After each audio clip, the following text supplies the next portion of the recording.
राजा खालिद महमूद साहब, पहले आपकी इस खत पर राय जो 6 मोअज़्ज़िज़ जज साहिबान की जानिब से अपने तहफ़्फ़ुज़ात ज़ाहिर किए गए, बताया गया कि उन पर मुख्तलिफ़ औक़ात में प्रेशर डाला गया, हसास इदारों पर बड़े संगीन इल्ज़ामात उन्होंने लगाए।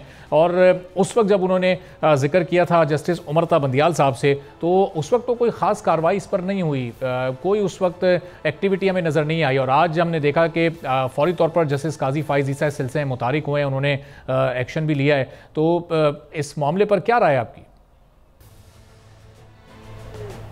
पहली बात तो ये है और मेरे लिए बड़ी ही अचंभे की बात है, हैरानकुन बात है और ये स्टनिंग फैक्ट है कि ये चारों जो 6 जो जजेस हैं, ये हाई कोर्ट के जजेस और एक्सपीरियंस जजेस हैं। और फिर ये है कि एक अरसा हुआ इन्हें इस लॉ की फील्ड में पहले प्रैक्टिस करते हुए और फिर एज आ जुडिशल ऑफिसर काम करते हुए। अनफॉर्चुनेटली आप देखें जो इसका एक अजीबोगरीब एस्पेक्ट है कि this application was moved under article 209 of the constitution of Pakistan and addressed to the supreme judicial council. Supreme judicial council का ये कतई मैंडेट नहीं है, जो मेरे लिए बहुत हैरानकुन बात है कि आप पढ़े लिखे लोग हैं, आप कॉन्स्टिट्यूशनल कोर्ट्स हैं, आपको ये नहीं पता कि आपके लिए दादरसी का फोरम कौन सा है और किस आर्टिकल या किस प्रोविजन ऑफ लॉ के तहत आपको वहां पे जाना होगा। आपने सुप्रीम जुडिशल काउंसिल का सिर्फ ये मैंडेट है कि वो किसी के कंडक्ट को, कॉन्स्टिट्यूशनल पोस्ट है, ऑडिटर जनरल ऑफ पाकिस्तान है, चीफ इलेक्शन कमिश्नर है या जजेस हैं हाई कोर्ट या सुप्रीम कोर्ट के, उनके कंडक्ट की बाबत कोई इंक्वायरी कर सकती है। इसके अलावा ये जो खत लिखा है, it is beyond the scope of the supreme judicial council. पहली बात तो ये सही। दूसरी ये है कि आप देखें कि वो खत सुप्रीम जुडिशल काउंसिल और इन जजेस के दरमियान होना चाहिए था, लेकिन वो फोर्थ सोशल मीडिया की और इलेक्ट्रॉनिक मीडिया की जीनत बन गया और सोशल मीडिया पे फिर ट्रोलिंग शुरू हो गई। Chief justice Islamabad high court हो गए या फिर इस तरह से बाकी जो पॉलिटिकल लोग और अदारे, बिलखसूस हमारे जो असास अदारे, उनकी ट्रोलिंग शुरू हो गई। ये किसके हाथों में खेला गया, किसके कहने पे ये खेल रचाया गया, it is yet to be determined. अब इसके इल्जामात की तरफ आए। इल्जामात जी के किसी जज के रिश्तेदार के जरिए उसे प्रेशराइज किया गया।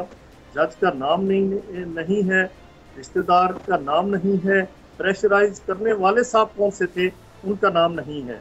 किसी को अगवा किया गया, जो मगवी है, जो एबडक्टी है, उसका नाम नहीं। किस जज के वो रिश्तेदार था, उसके साथ क्या ताल्लुक था, क्यों किया गया और किसने किया, this letter is absolutely silent about that. फिर आप एक जज साहब, किसी जज साहब, एक जज साहब नहीं तो किसी जज साहब के घर में वो जब शिफ्ट हुए ऑफिशियल रेजिडेंस, वहाँ पे कैमरे, खुफिया कैमरे बरामद हुए। अब वो जज साहब वो लिखते ये है उस लेटर में कि during the maintenance of the house, ये पता चला कि इन लाइट्स के अंदर कैमरे थे, यानी वो जाके मेंटेनेंस करवा रहे हैं, अभी शिफ्ट भी नहीं हुए। तो कैमरे, मतलब ये है कि जो पहले वहाँ पे साहब रहते थे उनके लिए लगाए गए, किसने लगाए, आपको इंक्वायरी करनी चाहिए थी, यानी आप वो मेंटेनेंस करवा रहे हैं। अगर किसी ने कैमरे लगाने थे तो वो मेंटेनेंस करवा के कैमरे लगा के आपको देते ताकि आपको मेंटेनेंस की जरूरत ना पड़ती और वो कैमरे ना पकड़े जाते। सही। फिर जो कहते हैं कि हमने जी chief justice Islamabad high court को शिकायत की। आपको अगर किसी ने हैरस किया था, आपको किसी ने अगर प्रेशराइज किया था, आपके मामलात में आपकी जो प्रोसीडिंग्स हैं उनमें किसी ने इंटरफेयर की, तो आप कंटेम्प्ट में उसे बुला सकते थे कोर्ट में। उसमें chief justice Islamabad high court अगर रुकावट बने हो तो फिर आप उन पे इल्ज़ाम धर सकते हैं जी कि उन्होंने हमें रोका या हमारी पिटीशन वो नहीं, उसे समाप्त नहीं होने दी उसकी, आपने ऐसा नहीं किया।